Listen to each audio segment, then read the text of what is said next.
ada kesepakatan Abraham Accords gitu kan, di mana di situ ada Uni Emirat Arab,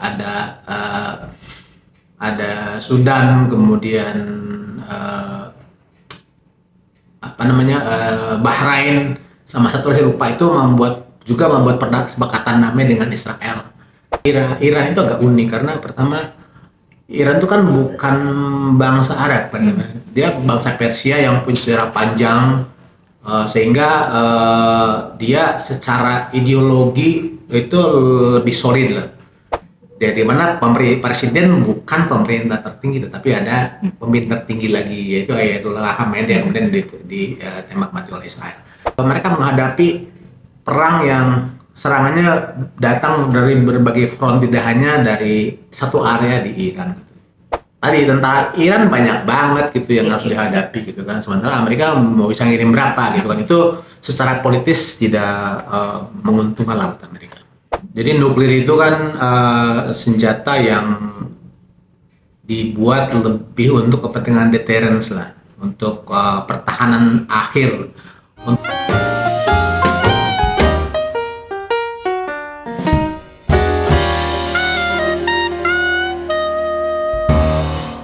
Halo pemirsa, jumpa lagi dalam acara Ngopi Americano, ngobrol politik soal Amerika. Bersama saya Miranti, dan kali ini saya sudah bersama dengan narasumber saya, seorang pengamat politik Amerika Serikat, Bapak Didi Nasiruddin. Nah, kita akan membahas lebih dalam lagi soal konflik antara Amerika Serikat, Israel, dan Iran yang sebenarnya bukan merupakan hal baru, tapi terakhir ini eskalasinya semakin nyata. Baik, Pak Didin, kita berjumpa lagi. Halo, sore. Selamat sore, Pak. Nah, kita mau ngobrol lebih lanjut tentang konflik antara Amerika Serikat, Israel, dan Iran belakangan ini. Kan kita melihat bahwa normalisasi hubungan antara Israel dan sejumlah negara Arab itu merupakan hal yang sebelumnya mungkin dulu agak mustahil terjadi ya, Pak. Nah, seberapa besar sih perubahan ini mengubah aturan main di kawasan Timur Tengah? Oke, kalau kita kembali melihat ke sejarah awal pendirian Israel ya, bahwa Israel itu kan didirikan merdeka pada tahun 48, tapi kehadiran warga Yahudi di Palestina itu kan jauh dimulai sebelum itu.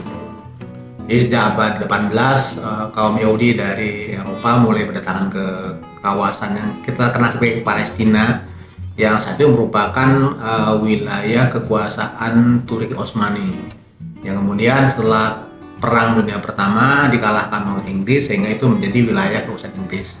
Jadi mereka berdatanganlah ke wilayah Palestina, terutama karena adanya persekusi di Eropa. Dan kemudian PBB kemudian secara resmi membagi wilayah Palestina itu menjadi dua area, yaitu area Yahudi dan area Arab, di mana Yahudi memiliki persentase sekitar 55% wilayah, sementara Arab itu 45%. Nah, itu ditolak oleh pemukim warga Arab dan juga negara-negara di sekelilingnya. Nah, dari sana konflik terjadi kan. Kemudian Israel menekan diri, Amerika menjadi salah satu negara yang pertama mengakui kehadiran Israel. Kemudian dari itu terjadilah perang dengan berbagai negara, kemudian mungkin dengan Mesir, dengan Yordania, kemudian juga Syria terlibat di situ, sampai berkali-kali terjadi perang, dan dalam berbagai perangan itu Israel selalu menang kan, sehingga kawasan pemukim Arab itu sebenarnya semakin kecil. Jadi kawasan Yahudi semakin meluas, kawasan yang dimiliki yang kemudian menjadi otoritas Palestina itu semakin mengecil. Dan nah di sana karena melihat prospek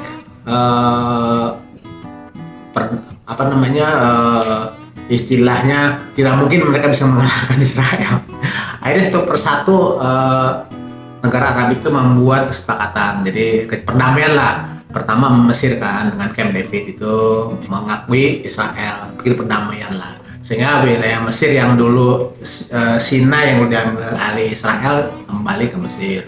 Kemudian Yordania juga membuat perdamaian, sehingga dataran tinggi Golan yang dulu diambil oleh Israel kembali lagi.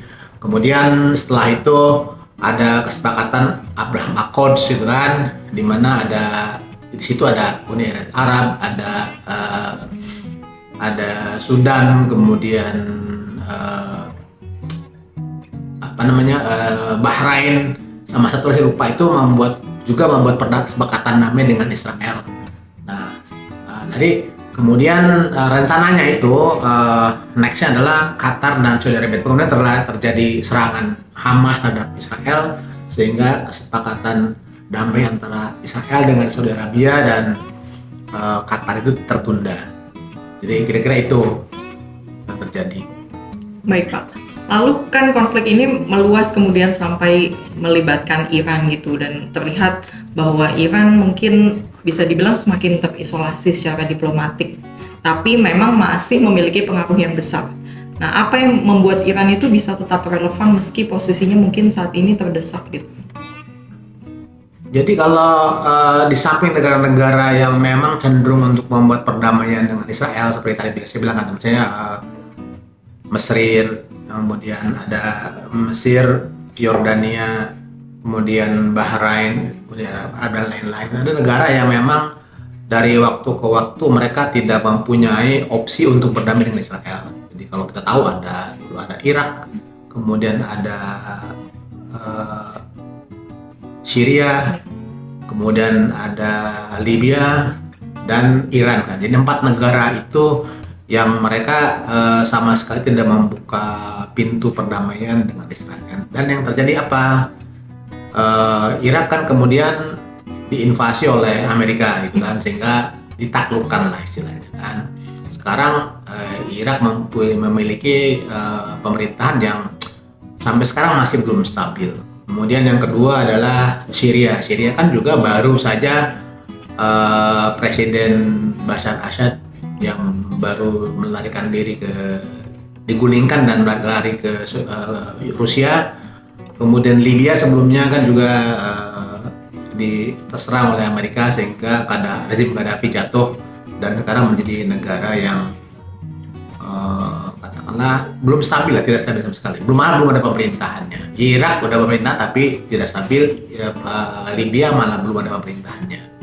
Masih terjadi perang sipil. Nah, Iran itu agak unik karena pertama Iran itu kan bukan bangsa Arab, dia bangsa Persia yang punya sejarah panjang, sehingga dia secara ideologi itu lebih solid lah. Jadi kalau misalnya Amerika mengharapkan adanya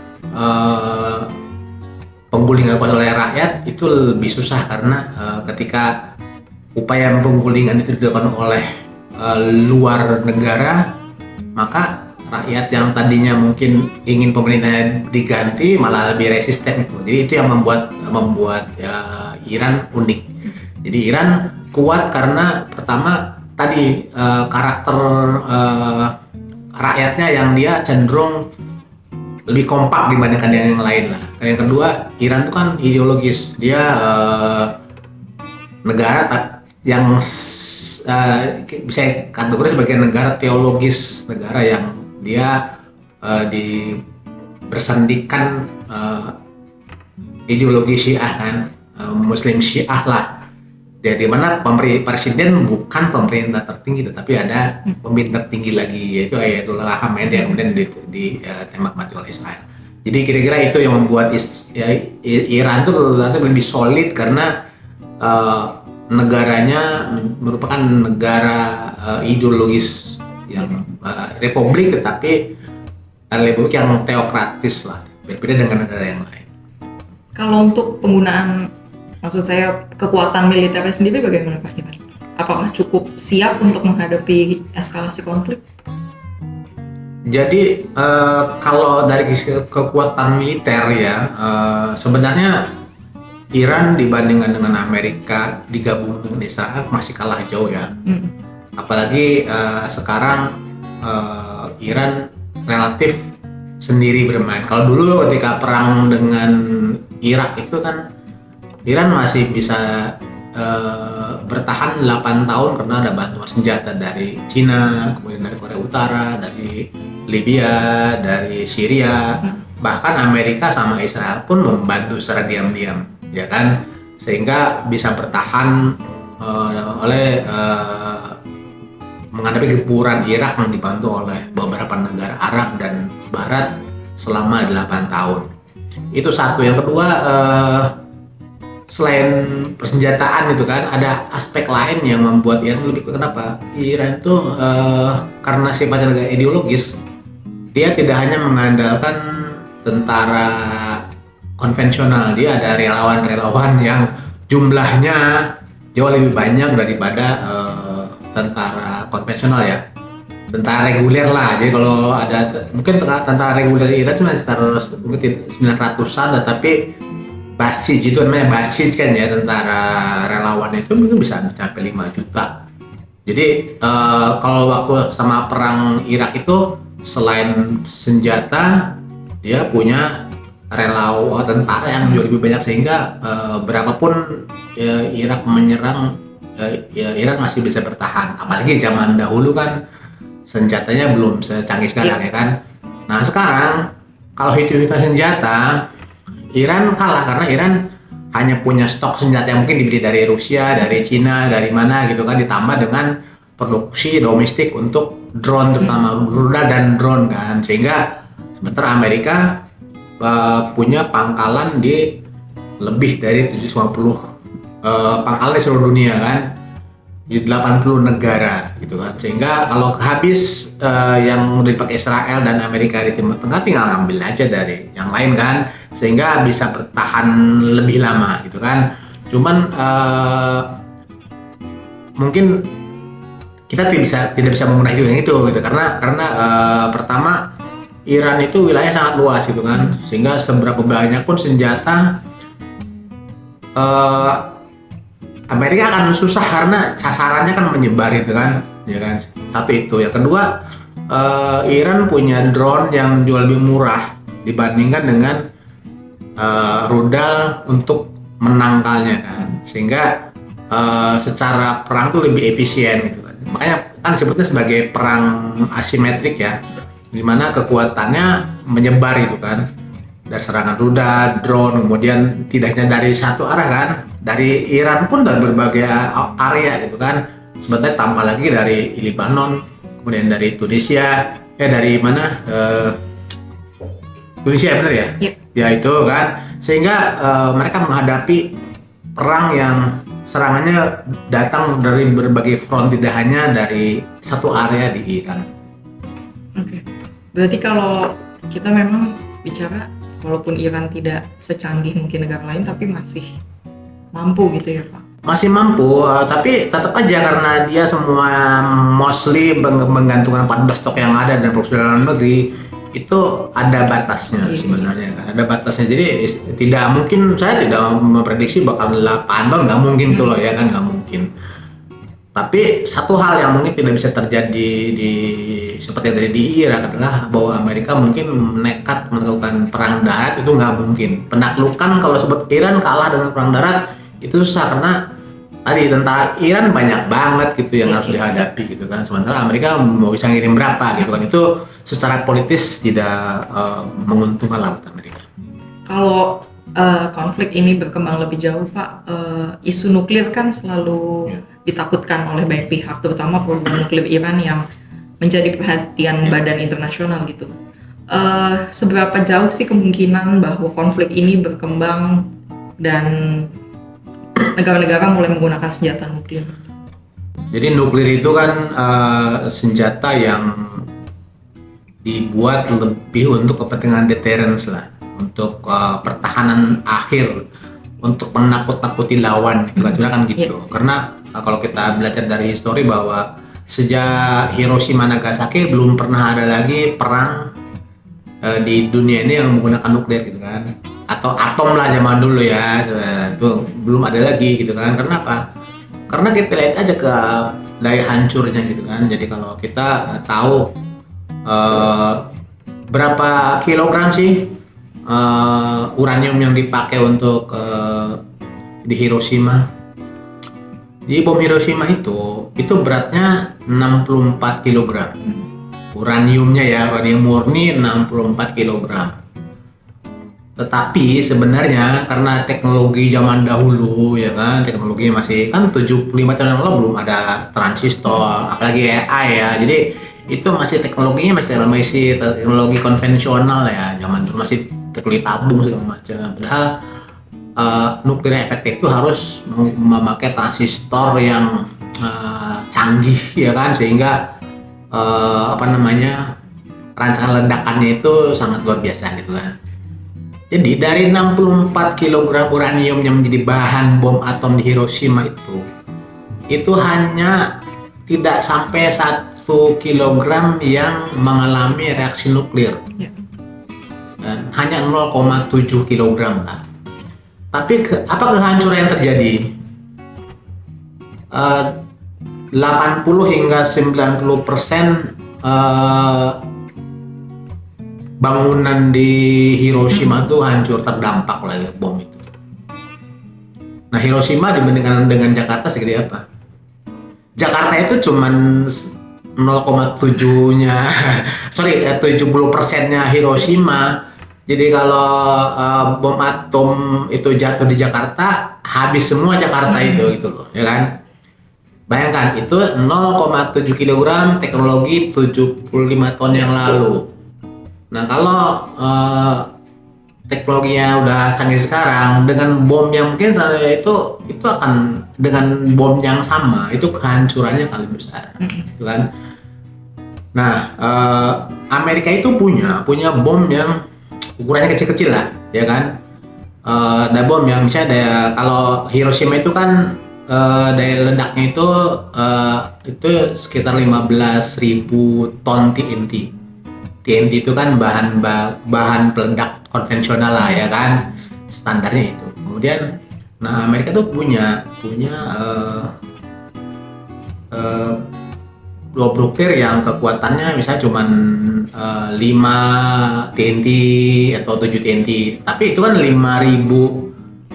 kilo, 5.000 TNT atau 7.000 TNT itu kan berarti sepertiga atau setengahnya bom Hiroshima gitu kan. Nah, jadi kalau sekarang kan pertahanan Iran terbesar tuh di bunkernya itu kan. Sebagian besar produksi senjata, drone, pertahanan Iran itu sebagian di bunker yang tidak bisa ditembus oleh rudal biasa. Dengan nuklir itu bisa habis dengan 1 atau 2 bom gitu kan. Cuman pertanyaannya adalah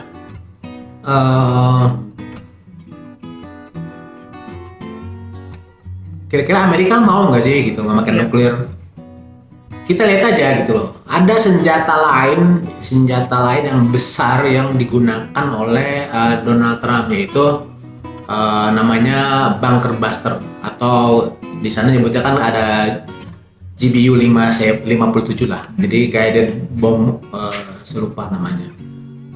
Guided bomb unit gitu, bom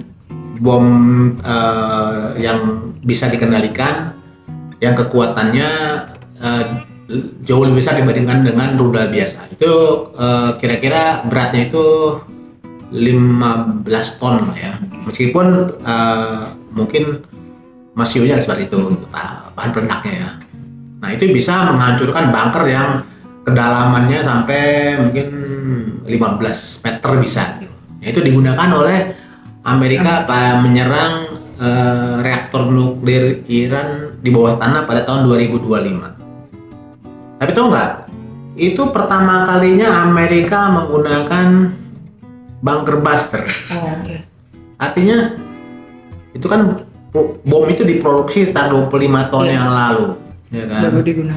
Baru digunakan oleh Donald Trump pada 2025 kemarin, gitu kan? Dan sekarang digunakan lagi di Iran itu kan pada akhir Maret lah ya kan, itu digunakan. Artinya sesuatu yang tidak dilakukan oleh Presiden Amerika sebelumnya mungkin saja digunakan oleh Donald Trump itu kan, karena Donald Trump ya gitu kan, kita tidak bisa prediksi tiba-tiba oh kita pakai padahal yang lain nggak mau pakai gitu loh. Jadi nuklir mungkin aja, karena makanya ada isu, ada seorang konsultan di PBB yang dia curiga bahwa Amerika rencana bisa menggunakan bom nuklir di Iran gitu. Iya. Kira-kira. Nah, tadi kalau kita sudah bicara soal Amerika, Bapak juga soal menyinggung soal kebijakan Donald Trump, kan kita lihat bahwa di Amerika ini kan kebijakan luar negerinya seringkali dipengaruhi oleh dinamika politik dalam negerinya. Nah, seberapa besar pengaruhnya gitu Pak, ini berpengaruh dengan keputusan terkait konflik ini? Jadi kita harus melihat antara bahwa setiap presiden itu melihat kebijakan luar negeri mengacu pada politik dalam negeri itu berbeda-beda gitu kan. Sama juga ketika setiap presiden melihat konstituen di dalam negeri itu dengan cara yang berbeda-beda gitu kan. Jadi presiden-presiden yang lain biasanya ketika mereka membuat kebijakan, mereka sebelum melakukan sesuatu pasti mereka akan membuat polling dulu, mengacu pada polling publik seperti apa gitu kan. Jadi ketika George Bush menginvasi Irak itu kan pada tahun 2003 lah ya, itu dia mengacu dulu gitu, publik mendukung nggak gitu kan, dan ternyata mayoritas publik mendukung. Kemudian Kongres gimana? Kongres mayoritas juga mendukung, baru invasi kan. Nah kalau Donald Trump beda. Dia tidak mempertimbangkan dua hal itu gitu kan. Pokoknya nyerang aja, dia hanya mengandalkan feelingnya dia aja gitu kan. Padahal kalau kita lihat bahwa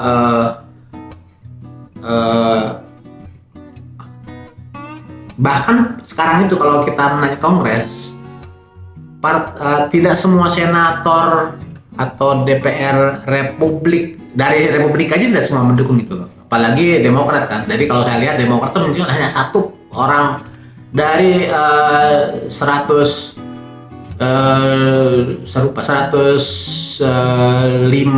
DPR Partai Republik dan 47 senator, itu paling hanya 1-2 orang yang mendukung gitu kan. Padahal dari Republik pun dari 120 sekian anggota, 119 120 lah, itu anggota DPR dan 53 senator, itu beberapa nggak mau mendukung itu gitu loh, mendukung serangan terhadap Iran gitu, sehingga itu yang membuat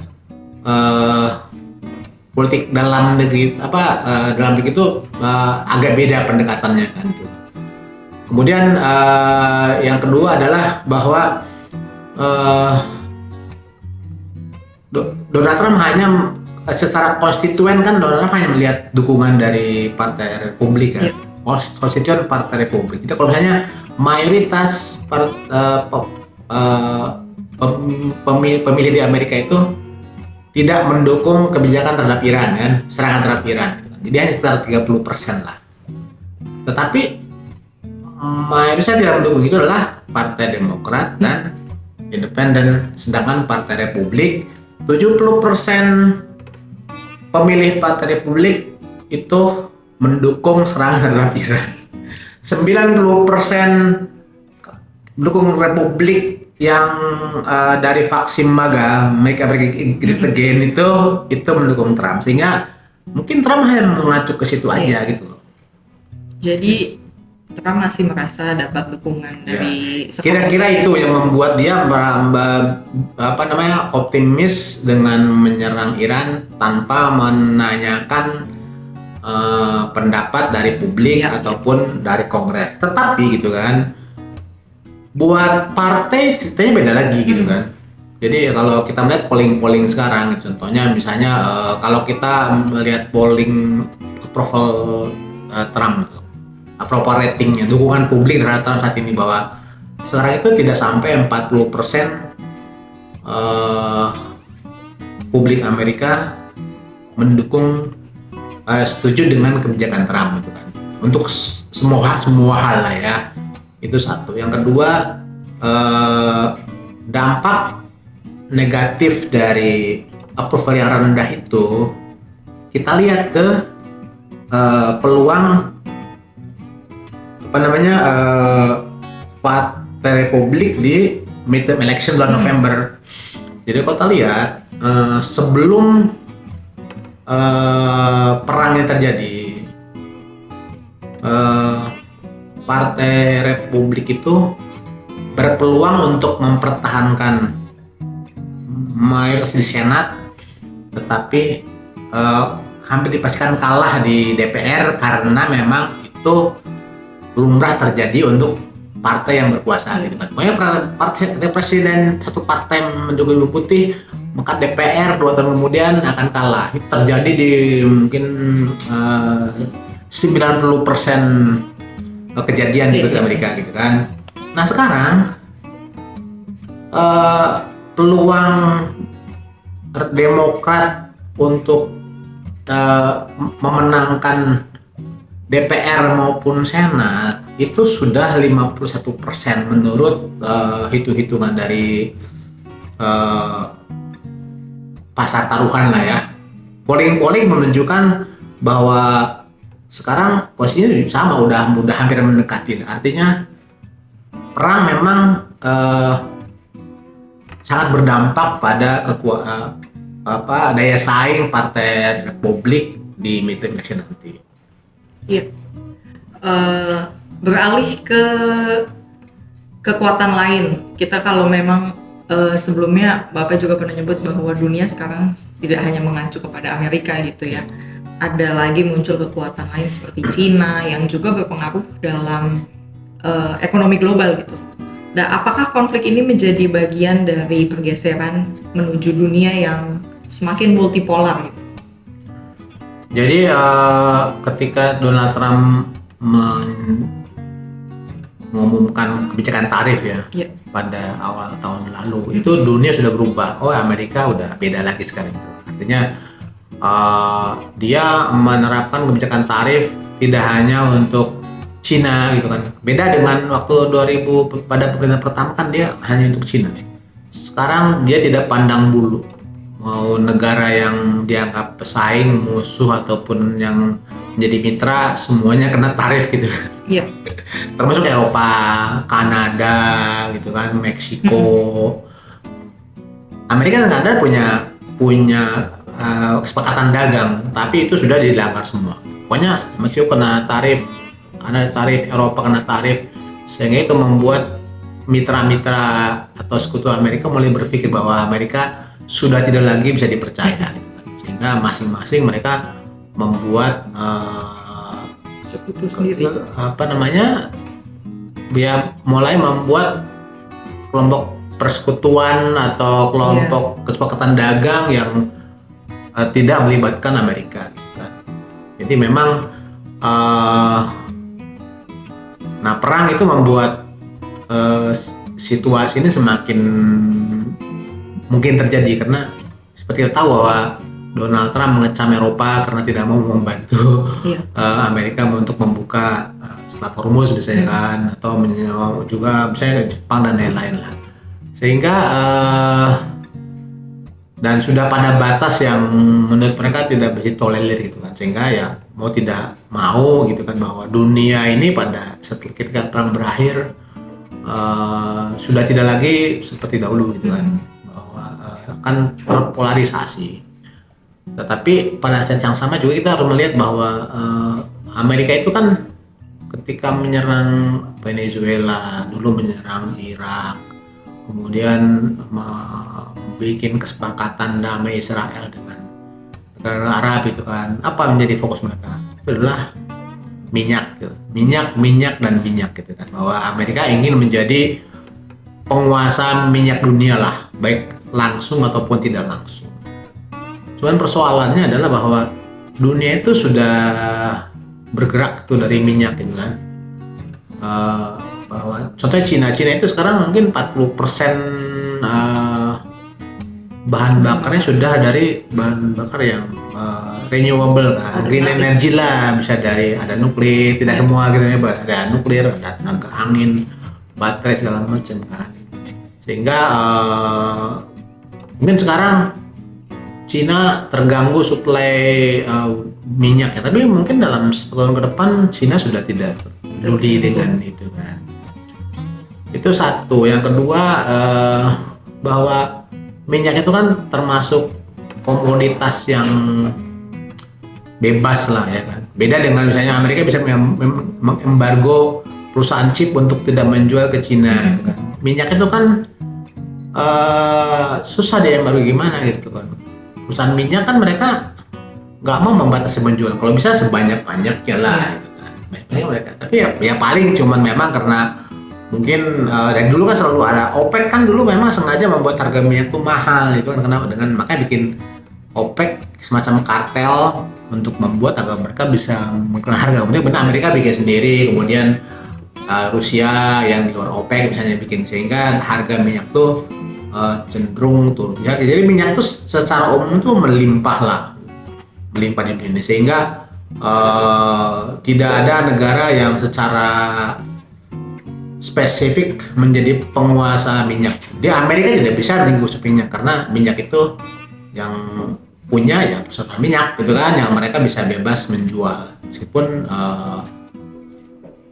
harganya karena diatur lah itu kan agar harganya bisa secara keekonomian bisa profit buat mereka. Ya kalau misalnya kita bertanya, jadi yang paling diuntungkan siapa nih di dalam perang ini? Ya perusahaan minyak lah. Iya. Jadi minyak tuh melimpah di dunia ini. Jadi kalau kita tahu bahwa lembaga energi dunia itu menetapkan setiap negara untuk mempunyai strategic reserve lah, ya kan ada. Jadi strategic reserve-nya minyak dunia itu ada sekitar 1,2 miliar barrel, ya kan, barrel. Yang dimiliki oleh pemerintah dan swasta. Jadi kalau swasta jual ya cadangan strategis itu, ya berarti kalau dulu harga minyak itu masih di angka 62 $62 per barrel, kemudian menjadi $100, kan untungnya besar gitu kan. Jadi, makanya tidak heran kalau ketika banyak harga saham jatuh di Wall Street, saham-saham perusahaan minyak malah naik naik tajam. Tuh, jadi harus diakui bahwa dalam setiap perang, terutama yang melibatkan gangguan pada supply chain energi, itu tidak semua dirugikan, ya kan? Mungkin kita rugi, ya kan? Banyak negara yang sudah menaikkan harga BBM. Indonesia kemarin mau naik nggak jadi, tapi juga ada pihak-pihak tertentu yang mereka justru mengalami keuntungan gitu kan, karena margin keuntungan dari harga minyak dunia menjadi semakin besar ya. Dan Rusia juga menjadi salah pihak yang diuntungkan karena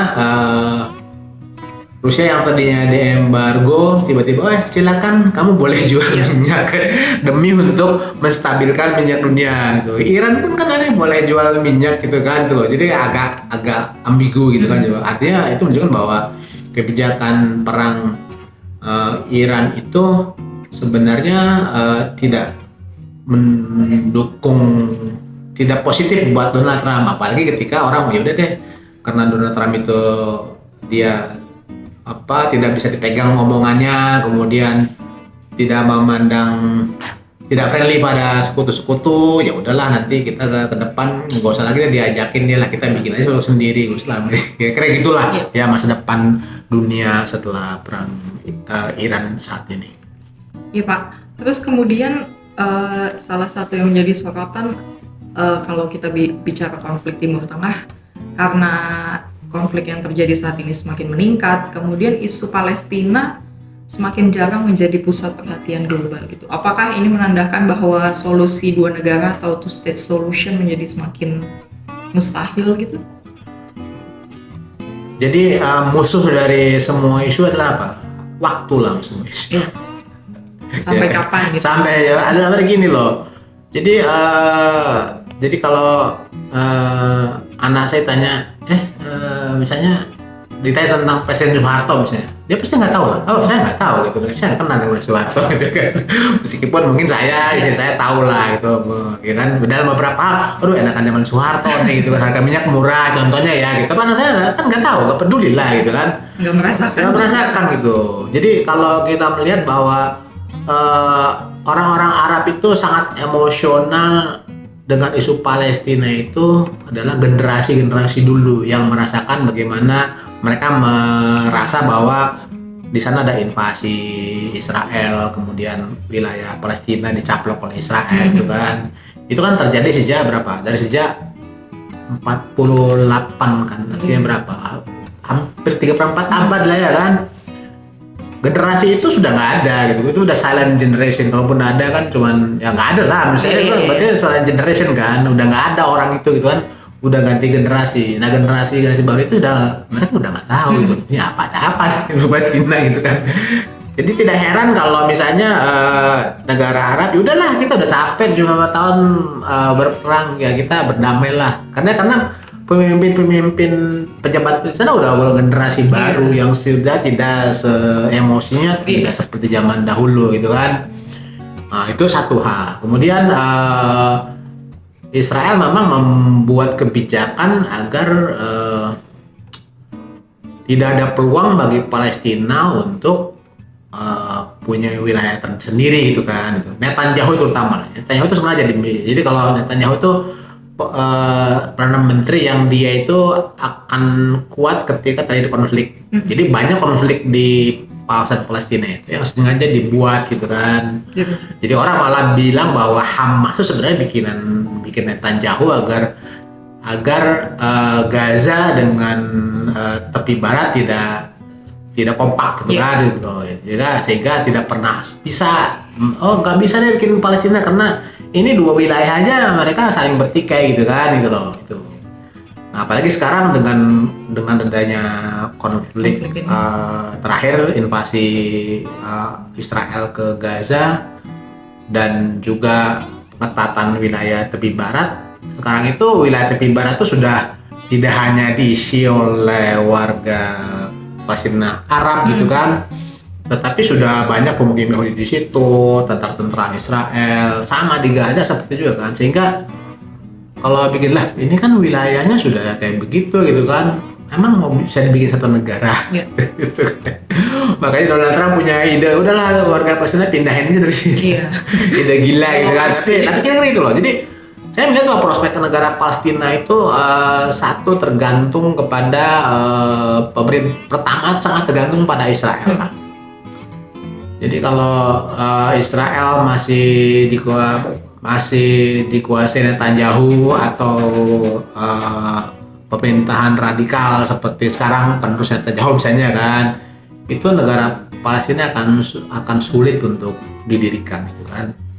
Tetapi kalau misalnya pemerintahan berganti, kemudian PBB dan negara-negara lain termasuk Amerika itu secara aktif memang kan, sebenarnya dulu pemerintahan Demokrat kayak Bill Clinton kan dia atau Obama gitu kan, itu kan secara aktif. Tapi kalau di Republik relatif tidak mau ya kan. Jadi kalau nanti Israel berganti pemerintahan, kebijakan Amerika juga mendukung dua negara yang berdampingan, itu mungkin ada, dan itu saya melihat ada peluang ke arah situ. Kenapa? Jadi sama seperti warga Arab yang karena ada rentang 75 tahun mereka sudah tidak punya ikatan emosi dengan Palestina gitu kan. Sama juga Yahudi Amerika itu sudah mulai bergeser. Jadi kalau dulu orang Yahudi, saya itu Yahudi jadi saya punya keterkaitan Israel. Sekarang udah nggak begitu lagi gitu. Kalau melihat kita polling misalnya polling Gallup itu sekarang, jadi ketika terjadi konflik di Palestina gitu kan, sekarang itu justru mayoritas warga Yahudi,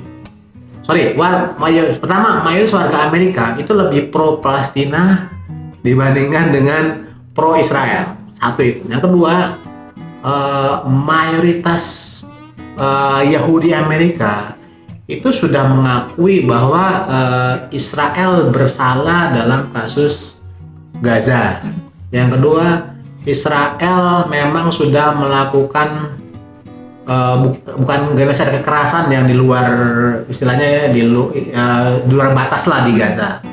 68% orang Yahudi Amerika tidak suka dengan Netanyahu, dan mayoritas Gen Z Yahudi Amerika sudah tidak punya keterkaitan dengan Israel gitu kan. Jadi ke depan ketika tren ini berlanjut, ketika mayoritas warga Amerika semakin simpati terhadap Palestina, warga Yahudi Amerika juga semakin